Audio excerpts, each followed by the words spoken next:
Why do editors reject your work? You send work out. It is sometimes accepted. More often, though, it's returned with the briefest of "no thank you" formal notes.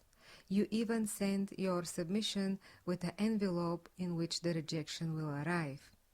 Why don't we start including our own rejection slips with our self-stamped, self-addressed envelopes? Or is that taking it too far? Why do editors reject your work? Here are a few not often considered reasons.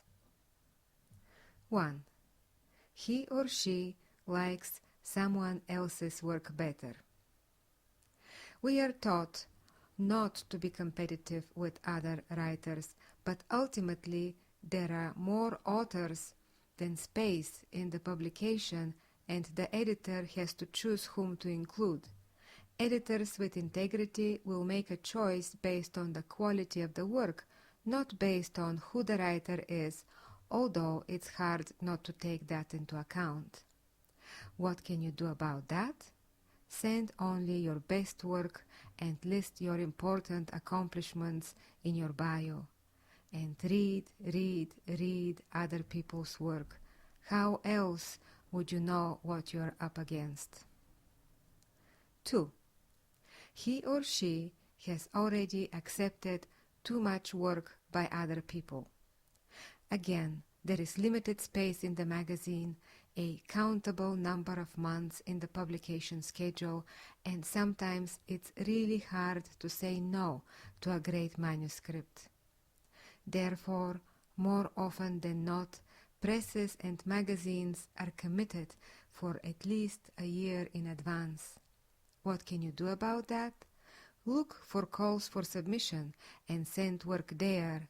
Inquire before sending unsolicited manuscripts. 3. He or she is overworked.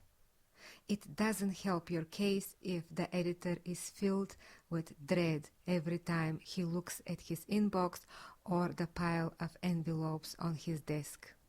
It doesn't help your case if the editor feels unappreciated and resents spending time reading your work rather than writing his own.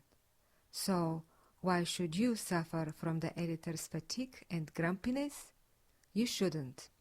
But you also shouldn't discount the possibility.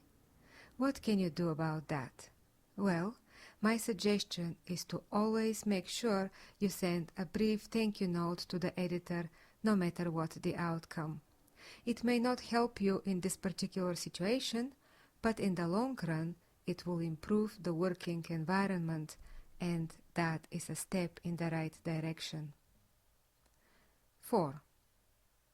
He or she does not think it fits the mission of the magazine or the press. This happens more often than you think. Here is a personal example. For several years, I served as an editor for a magazine which shied away from political and religious writing. I had to reject many excellent materials because of the policy. However, this policy was not public, and the writers were never informed of the reason for the rejection. What can you do about it? You can read the magazine, see what their preferences are.